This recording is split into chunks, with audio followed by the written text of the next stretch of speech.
আমি যে বাচ্চাগুলো ব্রোডিং করছিলাম আলহামদুলিল্লাহ আজকে হচ্ছে এগুলো ডেলিভারি দিতেছি। তো মোটামুটি আজকে এদের বয়স হচ্ছে 11 দিন। ভাইরা মূলত হচ্ছে 10 দিন বয়সের বাচ্চাটা অর্ডার করছিল। তো তারপরে চিন্তা করলাম একেবারে গাম্বুর ভ্যাকসিনটা দিয়েই দেই। এই জন্য মূলত হচ্ছে আমার এখানে একটা দিন রেখে 6 দিন বয়সে আইবি প্লাস অ্যান্টি ভ্যাকসিনটা করে তারপরে হচ্ছে গতকালকে গাম্বুর ভ্যাকসিনটা করে আজকে বাচ্চাগুলো ডেলিভারি করার জন্য দিচ্ছি। আসসালামু আলাইকুম, আশা করি সবাই অনেক ভালো আছেন। আমি আছি মোটামুটি, খুব বেশি ভালো না। গতকালকে 2 দিন যাবৎ কোনো প্রকার ভিডিও আপলোড করতে পারি নাই। সেটার কারণ হচ্ছে অনেক জ্বর, তারপরে অতিরিক্ত ঠান্ডা, আর সাথে অনেক কাশি। মোটামুটি 3-4 দিন যাবৎ মোটামুটি অনেক খারাপ সময় পার করতেছি। তো অবশ্যই দোয়া করবেন আমার জন্য, যাতে আল্লাহ অতি দ্রুত সুস্থতা দান করে। আসলে অসুস্থ হওয়ার পিছনের একটা কারণ হচ্ছে যেহেতু আমি বাইক রাইড করি আর হঠাৎ করে ঠান্ডা নাইমা পড়ছে, সেজন্য আর কি মোটামুটি ঠান্ডাটা লেগে গেছে, জ্বরটা হয়ে গেছে। তো যাই হোক, যে বাচ্চাগুলো আমি মূলত দৌড়তেছি এগুলো হচ্ছে বয়স আজকে 11 দিন। তো এখান থেকে মূলত হচ্ছে আমার বাসাতে এক ভাই আসছে আমাদের পার্শ্ববর্তী ইয়া থেকে, পাগলা নামক একটা জায়গা থেকে আসছে আমাদের বাড়িতে। আর এখন মোটামুটি সন্ধ্যা হয়ে যাচ্ছে, মাগরিবের আজানের আর বেশিক্ষণ সময় নাই। তো এই জন্য তাড়াহুড়া করে ভাইকে মূলত 120 পিস বাচ্চা দেওয়ার জন্য রেডি করতেছি। আর ভিডিওটা মূলত হচ্ছে ভাই করতেছে। আর আমি আজকে সকালে নিয়ে গেছিলাম হচ্ছে ময়মনসিংহ আরও 120 পিস, 60 পিস নিয়েছিল হচ্ছে নেত্রকোনা থেকে এক ভাই। উনি মূলত বিদেশ থেকে অর্ডার করছিল। আর 60 পিস নিছে ময়মনসিংহ শহর থেকে আরেক ভাই। তো আমাকে মূলত আজকে আমার আব্বা হেল্প করতেছে বান্ডিলগুলো তৈরি করার জন্য। দেখতেই পারতেছেন এক একটা জুড়িতে মূলত হচ্ছে 15 পিস করে দিছি। আর যে ভাই বাচ্চা নিবে উনি মূলত আরো 2টা ফলের জুড়ি নিয়ে আসছে, ওনাকে ফোন করে বলছিলাম, কারণ আমার এখানে জুড়ি একটু কম আছে এই জন্য। আর অতিরিক্ত কাশি হওয়ার জন্য আসলে ওইভাবে আগের মতো কথা বলতে পারতেছি না। তো যাই হোক, একটা বান্ডিল মোটামুটি কাজ শেষের দিকে, এটার মধ্যে 5টা জুড়ি দিয়ে একটা বান্ডিল করছি। 15টা করে মোট 75টা বাচ্চা এখানে দেওয়া হয়েছে।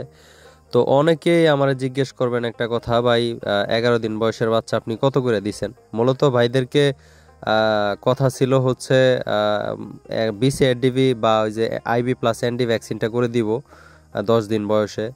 ওনারা বলছিল, আমি আসলে হিসাব করি নাই এই বাচ্চাগুলো যে ব্রুডিং করে ডেলিভারি করতেছি এগুলোতে আমার কোনো লাভ নাই। সত্যি কথা বলতে আজকে দামটা বলে দিই আপনাদেরকে, 100 টাকা করে দেওয়া হয়েছে, কারণ বাচ্চার যে সাইজ যে সুন্দর হয়েছে, 15 দিনের বাচ্চার সমান সাইজ হয়েছে। আর এবারে আমাদের অতিরিক্ত খরচ হয়ে গেছে ব্রুডিংয়ের মধ্যে, বিশেষ করে হচ্ছে বিদ্যুৎ খরচটা সবচেয়ে বেশি।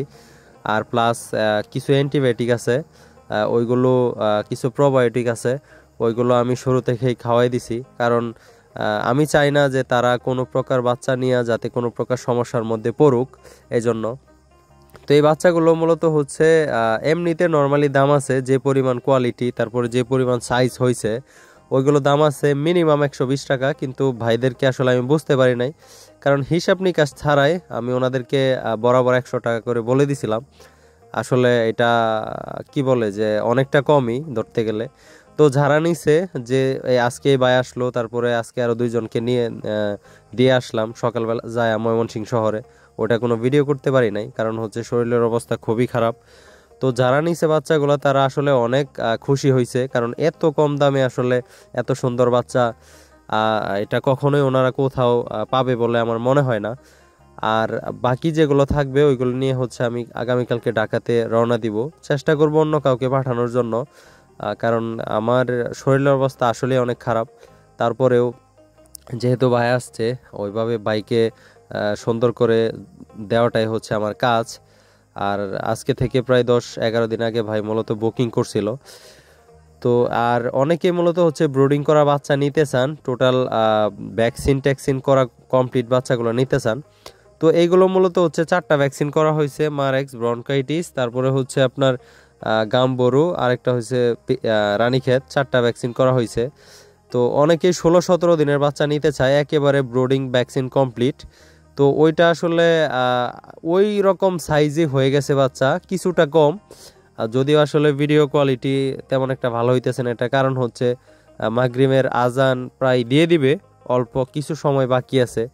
আর ফোনের ফ্ল্যাশ লাইট দিয়ে মূলত হচ্ছে ভিডিওটা করা হইতেছে, জানি না কিরকম ক্লিয়ার হয়। তো ভাই যে দুইটা ফলের জুড়ি নিয়ে আসছিল ওইটা মূলত আবার রেডি করতেছি আমি, কারণ একাই যেহেতু আসছে এখান থেকে মূলত আরো ওনাদের বাসায় যাইতে 3টা গাড়ি বদলানো লাগবে, সেজন্য ভালোভাবে মজবুত করে বাদ দিয়ে দিতে হবে, কারণ একা আসলে অনেকটা হ্যাসেল পোহাতে হয়, কারণ বড় বাচ্চা ওজনও অনেক বেশি হয় এই জন্য।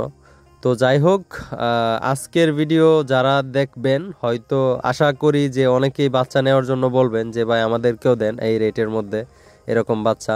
আসলে পরবর্তীতে এই দামের মধ্যে এরকম বাচ্চা এটা সম্ভব হবে বলে আমার মনে হয় না, কারণ আমি মূলত ওই সময় হিসাব নিকাশ না করেই একটা হুটহাট করে দাম বলে দিছিলাম ওনাদেরকে, পরবর্তীতে আসলে ওনারাও অ্যাডভান্স করে ফেলে। তো যেহেতু আমি মোটামুটি ধরেন যাকে কথা দিই, আমার যদি কিছু লসও হয় তারপরেও চেষ্টা করি কথাটা সম্পূর্ণ রাখার জন্য। তো যাই হোক, আর এর ভিতর দিয়ে একদিনের বাচ্চা অনেক ভাইকে দেওয়া হয়েছে, পঞ্চগড়ে দেওয়া হইলো হচ্ছে 500 পিস এক ভাইকে। উনি মূলত বাচ্চা নিয়ে খুবই স্যাটিসফাইড। আশা করি উনি আপনাদেরকে একটা রিভিউ ভিডিও পাঠাবে, যেরকম ভাই বলল আমাকে হোয়াটসঅ্যাপে ভিডিও দিলে পরবর্তীতে আমি ওইটাকেই ওইভাবে আপলোড করে দিব। তারপরে আরও দুইজনকে দুই জায়গায় দেওয়া হয়েছে, সিরাজগঞ্জ এক ভাইকে দেওয়া হয়েছে, তারপরে বাগেরহাট এক ভাইকে দেওয়া হয়েছে। তো এইভাবে বিভিন্ন জায়গায় মোটামুটি দেওয়া হয়েছে। তো অনেকে জিজ্ঞেস করেন ভাই আপনি কোন কোন জায়গায় বাচ্চা দেন। তো আমাদের জেলা শহর থেকে যেসব জায়গার মধ্যে হচ্ছে বাস যাতায়াত আছে ওই সব জায়গার মধ্যেই মূলত হচ্ছে বাচ্চা দিয়ে থাকি। তো 64 জেলার মধ্যে ধরেন অন এভারেজ 50টা জেলাতে দেওয়া যায়। তো যাই হোক, দেখতে পারতেছেন বান্ডির দুইটা কত সুন্দরভাবে করছি। আর গোল জড়িগুলা যেহেতু একটু হালকা হয় এজন্য মজবুত করে বাঁধ দিছি। আর ওই দুইটা আর উপরে পেপার দিয়ে দিছি হচ্ছে উপরে যে খাঁচাগুলা ওইটা অনেকটা পাতলা, এজন্য উপর দিয়ে বের হয়ে যাওয়ার একটা সম্ভাবনা থাকে। আর এইভাবে ঘুরে দিছি দেখা বাচ্চার কোনো সমস্যা হবে না, যেহেতু ভাইয়ের বাসায় যাইতে রাত হয়ে যাবে অলরেডি। তো যাই হোক, ভাইয়ের সাথে লেনদেন শেষ করে মূলত হচ্ছে ভাইরা চলে যাচ্ছে, দেখতে পারতেছেন পিছনে আব্বা ওনাকে আগিয়ে দিচ্ছে আর ভাই মূলত বড় বান্ডিলটা নিয়ে চলে যাচ্ছে। তো যাই হোক, আজকের ভিডিওটা আর দীর্ঘায়িত করলাম না। যদি কারো কিছু জানার থাকে তাহলে অবশ্যই কমেন্ট করে জানাবেন, আমি চেষ্টা করব আপনাদের কমেন্টের জবাব দেওয়ার জন্য। তো ভিডিওটা এখানেই শেষ করছি, নতুন ভিডিও দেখার আমন্ত্রণ রইল। আসসালামু আলাইকুম, আল্লাহ হাফেজ।